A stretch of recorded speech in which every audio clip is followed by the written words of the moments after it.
All right, so here we go. This is in Raw Story. It couldn't be going any worse. Trump skipping rallies as his 2024 campaign launch flops.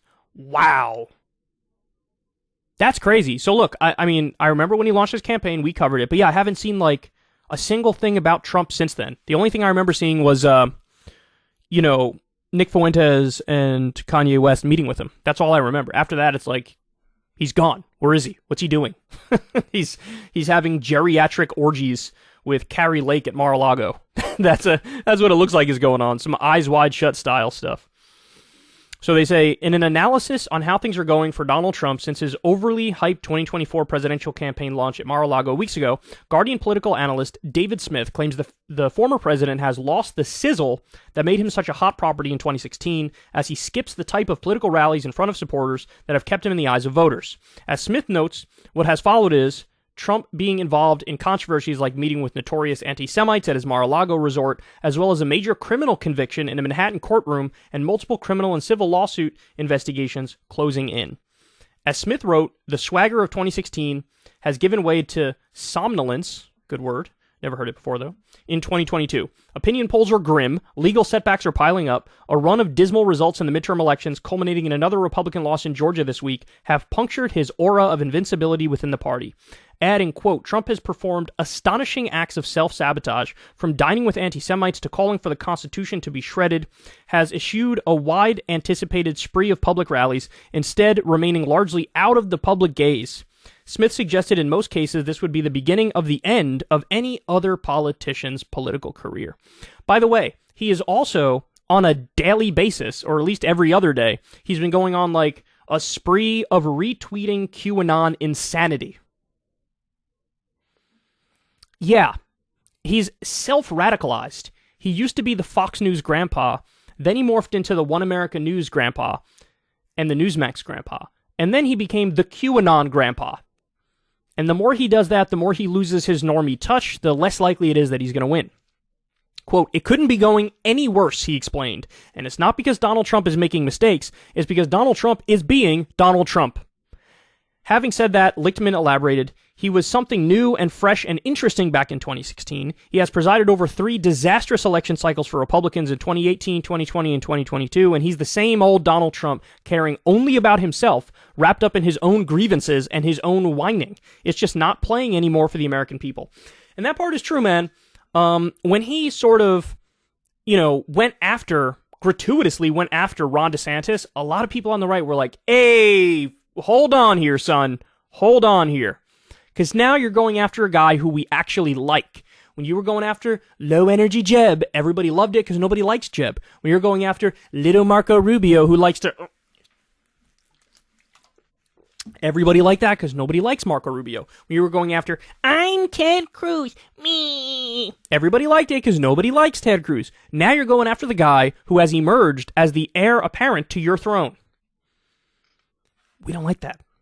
They don't like that. I'm telling you, and this is a debate I've had many times with many people, but I'm telling you I'm right.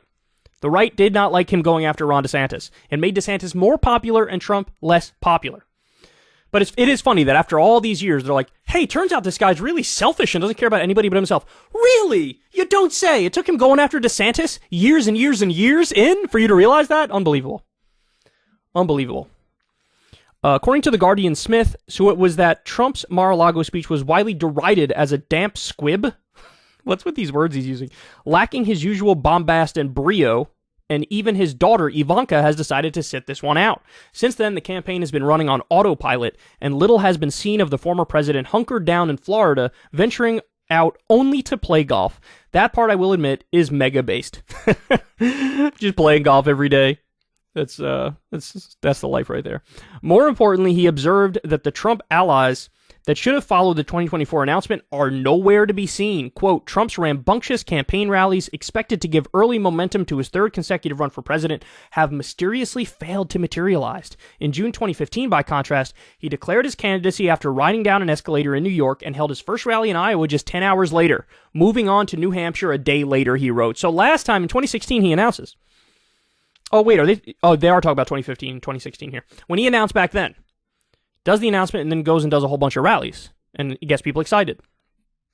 Now he announced at his home in Mar-a-Lago, had the doors locked so people who needed to stay for the whole speech, and these are his like top supporters, right? Then he just disappears and hangs out with Kanye West and Nick Fuentes. And then everybody's like, where the fuck is Trump? He's like, he's on the 7th tee right now.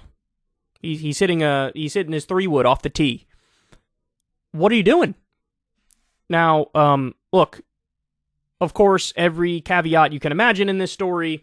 Does this mean he's done? Is it already over? No, of course not. Look, the way that he can win the primary is if you have like 10 other huge ego narcissist freaks who run. So if Mike Pompeo, John Bolton, Nikki Haley, Chris Christie, if you get all these other candidates, then what you're doing is you're splitting the anti-Trump vote among like 9 other candidates, and then Trump can win with 32% of the vote. So he gets through the primary. That can happen again. Now, if the Republican establishment is intelligent and they've learned anything at all, then what they do is you meet with all the other candidates who want to run, and you clear the field except for one of them. And what you do is you say, okay, and I mean, I don't want this to be the case, just to be clear, so everybody understands, but you tell a guy like Mike Pompeo, hey, you'll be Secretary of State. John Bolton, you'll be Ambassador to the UN. Nikki Haley, you'll be VP. Whatever, right? Like, you give everybody something and you say, we're all going to drop out, we're all going to get behind DeSantis because this is the only way we can take this guy down. Clear the field, give him enough rope to hang himself, let Ron DeSantis get through while saying banal things, right? And that could happen. But I don't know if they're organized enough. The Democrats are organized. The DNC was organized enough. Remember when they all dropped out at the last minute to screw Bernie?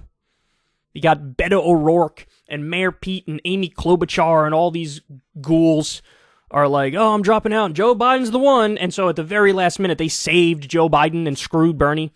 They were able to get it together. The Republican establishment, if they can get it together, Trump can easily go down. But I don't know if they have it together enough. We'll have to see. But he is super duper vulnerable, man. I'm telling you, when he's out there tweeting about terminating the Constitution, like, who is this appealing to? Yeah, he has that solid 20% that'll never leave him. Maybe even 30% that'll never leave him. But it ain't no fucking 45% when you start talking about terminating the Constitution. So anyway, yes, his campaign to this point has been the worst I've ever seen. Like, he's running a campaign, which is like what people expected him to do in 2016 when he actually won. He's lazy. His arguments are not even attempting to appeal to new people. So, like I said, the Teflon Don era is gone. Now we're in the Charmin Don era. And we'll see what happens moving forward. But if this trend continues, he's toast. If you want to see me and Crystal Ball interview legends like Noam Chomsky, Cornel West, and more, subscribe to Crystal Kyle and Friends on Substack. $5 a month gets you the video version a day early. Remember, we take 0 ad dollars for this podcast. Or you can sign up on Substack for free and get the audio version a day later. Link in the video description box below.